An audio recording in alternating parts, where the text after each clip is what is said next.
YouTube, it's Matt with Olympus Reptiles, and today we're on vacation. We're at Branson Wild World. So even on vacation, we like to go play with animals. And of course, I'm traveling. I've got one of my special guests with me today. We got Grandpa. How you feeling today, Grandpa? I'm just as chipper as I can be. See, so we drag him on all kinds of adventures because he dragged me on adventures as a kid. And we're gonna go see a bunch of different snakes, maybe some sharks, maybe some gators. I don't know, and before this whole trip is done, maybe some lions, tigers, and maybe even a bear, oh my. So you ready to go see some animals? Let's go, I can't Let's go see wait. some animals. All right guys, we're inside the village. As you can see, it's a busy place, which is awesome. It means lots of families, lots of people are coming here to experience wildlife, especially reptiles, which is obviously what we're into, right? We're not called Olympus mammals. And if you look, I just love the wall. I mean, you've got the aquarium background, you've got the fake natural rock going through here, you've got some big cats and wolves. What do you think? You ready to do it? I'm ready to go see the wildfire. The wildfire. All right, and also, just so you know, Kurt's not here with us today, so running the camera is Question Girl reprising her original role of Camera Girl. So you'll still hear her pop in with some questions quite possibly, but let's go inside, let's check out some stuff. Okay, right when you walk in the door, you're greeted by an alligator pond. And as you can see, I'm sitting by the feed door. So they're all hanging out right here. This is more their younger gators. They've got some full-size ones as well. They have this nice pond, big environment. It's all clean. Like, this is what you want to see when you come to an animal park. It actually makes me really jealous. I can't wait to get my dwarf caiman enclosure built, even though it won't be quite this expansive. But it's just so great when you come to a park and you see the animals featured in a nice natural environment. And they're all just kind of hang out. There's at least 4 heads right here, 5 back there. And there's another one I know over there. So there's at least 6 gators right in here. It's just so cool to see. Grandpa, you like these things? You want to go swim? Well, I don't want to go swimming with them, but I would tickle one of them if I could. Remember, he fed our caiman even, so he's game. All right, guys, let's keep moving to see what we see. How many are in the tank? There's at least 6, probably 7, 8, I think maybe 8 total. Okay. Okay, right after you get past the alligators, you run into some feed tanks, and look at all these stingrays. They know what you're here for, and I love places where you can come and actually interact with the animals. So what we have is we have a cup of food. This is the neatest thing ever, when you can actually do things like this with animals. We just stick it between our fingers, we're gonna slide it right down. See if they'll just, they just take it right out. So you wanna try this? Sure, I want to feed one. Like I say, it's awesome when you have a grandpa who's brave. So just stick it between your fingers and slide it down there. Yeah. That one got it right there. And that is so great because this is what makes people love animals. When they come and they have these experiences, they get to interact. We're going to go feed the turtle. We're going to feed some sharks. We're going to go all over the place and just have a wonderful time with this. Let's go check out the turtle. Okay, now with the turtle though, it's a little different. You can't just stick your hand in there and feed this turtle. They look nice and gentle, but the fact of the matter is, he's got such bite pressure. If he wanted to take a finger, he could. So what we're gonna do, well, hold on a second, Grandpa, we got a big stick, and we got one of the workers here to help us. What's your name? JT. JT is gonna show us how to do this and help us get set up, and then we're gonna feed a sea turtle. So if you've got kids that really love the giant turtles, where else can you feed a sea turtle? This is just an awesome experience. All right, JT, what do we do?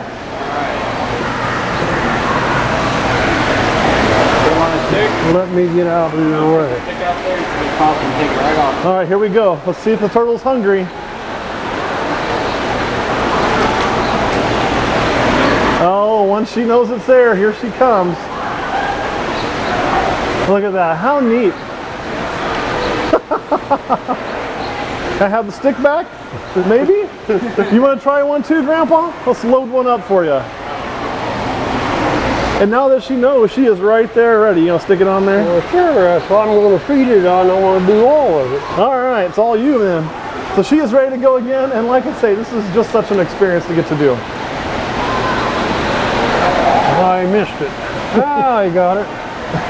Now it won't give me my stick back. There we go. You know, and if you go to bring your family to a place like Branson and you hear it's all country music and shows, it's not. There's also other exhibits here, like these animal exhibits, and don't miss, because you're going to see things here and get to do things you can't do at zoos and other places. It's just so much fun to be able to do. Let's keep moving on. And we'll see what happens here. Oh, he did. He missed it. Another, he got the feed right off the stick. That's so cool. I got to try it too. I mean, basically though, like where else can you do this all in one stop? I mean, You know, I have a lot of animals in my house, but I don't have sharks. I don't have giant sea turtles. I don't have that kind of stuff there. You're gonna find them, and you can pull and hit it, and it's gone. Just that simple. So make sure, if you have kids, guys, I'm like a giant kid, and if I love this, you bring your kids here, they're gonna love this, I'm telling you. They're gonna spend hours here, and there's other things to do we'll show you too. I've been coming to this park for at least how many years now, dear? At least 5 years, probably actually more than that. I remember when it, you know, different parts of it have been added on and grown in different tanks as they've changed it. And I come here every year I come because I get to see these animals, I get to do these things. And every time I do it, I still get the same smile on my face. So if you're coming this way, this is a must-stop place to be. Okay, this is one of the species of crocodiles that they keep here. This is a Morlet's crocodile, and I probably butcher the name all the time. But they're not the biggest croc, but they're very fast. They can be very aggressive. Probably not as bad as a Cuban. Cubans are like, Cuban crocs will actually jump. But these things are really neat. You do see them a lot in the pet trade. They do not make good pets. Most people who get one of these are probably making a mistake unless they know what they're doing to keep it. About the only croc I'd ever recommend for a pet would be like a dwarf caiman, because these are still going to get enough size to be deadly and to be dangerous and take up a lot of space. That being said, as we build our little zoo in Manhattan, we are going to feature one of these guys. He'll be in one of the outdoor enclosures most time and then come inside when he needs. But they're so cool. And this one's a pretty good size, Morlet's. So come get a close-up of this thing, dear. Don't hesitate. Kind of show him off. I'll let him be the star, not me. And you can always tell the croc, too, because their noses are more pointed, the teeth are more on the outside. But just really cool animals. And check him out hanging out there. And they look like they'd be so slow, but they're so not slow. They're extremely fast, and their bite pressure is enormous. So definitely an animal that you gotta respect if you're around one. All right, let's keep on going.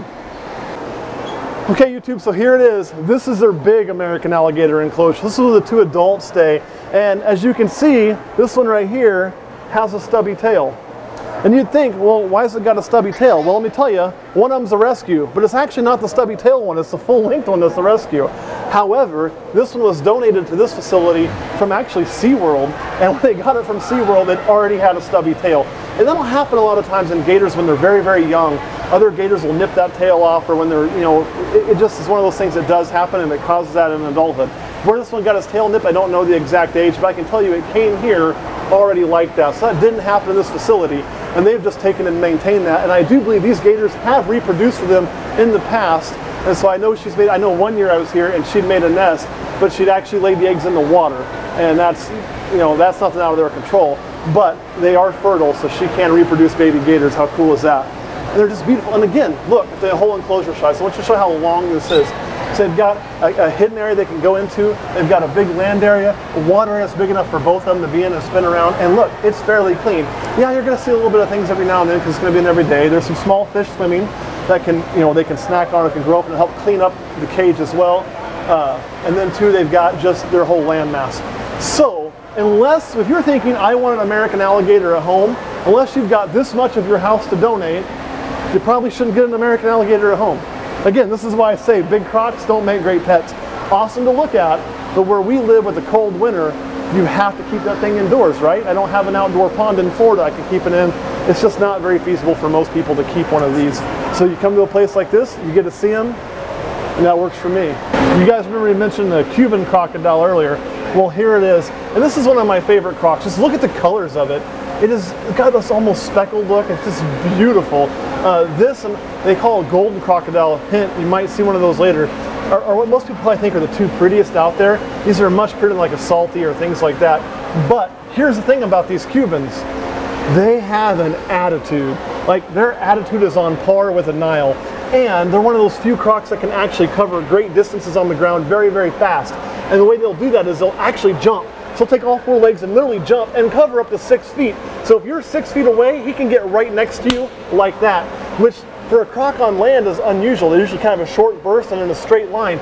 So he's to be able to jump and cover that distance makes him really crazy to work with and really dangerous. This isn't a croc that even I'm confident in working. I've worked with some gators, I've worked with some dwarf caimans. I wouldn't get in here and go play with this croc because I know my own skill level isn't up to this yet. And that's the thing, if you're going to start working with any animal that can be dangerous, whether it's crocs or venomous snakes or whatever, don't exceed your own skill level and your own comfort level, because when you do, That's when you get to go to a hospital and explain how that happened, and nobody wants to do that. But you can come to places and you can appreciate, look at the teeth on that thing, man. They're just like, oh, they're so gnarly. I just love the way these look. Just beautiful. Beautiful Cuban crocs. All right, time to keep moving. Okay, here's what we got. Grandpa, what do you think of these little guys? Well, they're more my size. They're more your size? Yeah. You think you can handle one of these? I think I can handle one of those. The funniest thing is, if you guys have never heard the noises a baby gator makes, it literally is one of the cutest sounds in the world. And you wouldn't think an animal that can get 15 feet long and 1,000 pounds is ever really described as cute. You hear powerful, you hear amazing, you hear all these adjectives. But I'm telling you, you hear one of these make their little sound, it's just almost like, it's almost heartbreaking. And one of the few reptiles that make really good mothers, alligators. Nobody would have thought that originally. They thought, oh, I've seen them eat their babies, and that was always the story. They're terrible mothers. They'll actually protect them in their mouth and carry them from nursery pond to nursery pond. So they're not eating them, they're protecting them, and then they'll let them go. It's how they move their babies around. And if you ever are out somewhere in a swamp, and you see some little baby gators, and it starts making this cute little sound, and you think, oh, that's so cute. It is, but it's also going to do something. It also brings a mama gator in. And mama gators, sound like? It's like a, I can't even do it. I can't even. Isn't it like a It's not an E, it's kind of a, and this is cute. I can't even replicate it. But mama gator's coming when you hear that. So if you hear little gators making that sound, don't go playing with them, because mama's not going to appreciate that. She's not going to understand that you're not a threat, and she's going to try to take your arm off. And you can't blame her, because if you have kids and some strange person was trying to pick up your baby, what would you do? Right? They're going to do the same thing, but they are just so cute. Okay, YouTube, we have got a cage of mountain lions. Now, oh look, they're playing. How cute is that? Now, according to the state of Kansas, these aren't in Kansas. I will tell you the state is wrong. They're in Kansas. Here's the thing. I'm going to share one of my mountain lion stories with you, and Question Girl's mountain lion stories. See if he'll come up here to say hi. Maybe? Gonna get up on that rock? Nope. So one day, because you know we live out in the country, Question Girl comes out and says, there was this big cat in the driveway. It looked like a big kitten. And she starts describing it, and she's making it sound like it's a mountain lion. But I'm thinking it's probably a bobcat. So I asked her, did it have a long tail? And she goes, yes, it had a long tail. I said, like a long, normal length tail with a black tip, a really long tail. She goes, yes, it had a long tail. And so I'm like, okay, I show her pictures, like, yeah, that's what it was. I'm like, I've never heard of one being right in our area, but it's possible. But a kitten, that would be big news. And I kind of thought maybe she was wrong, but she swore up and down she saw a mountain lion kitten. And then one day we're somewhere and we see a bobcat. And she goes, that's what I saw in our driveway. So remember, city people can't recognize bobcats versus mountain lions. Now I'm going to be in trouble with my wife.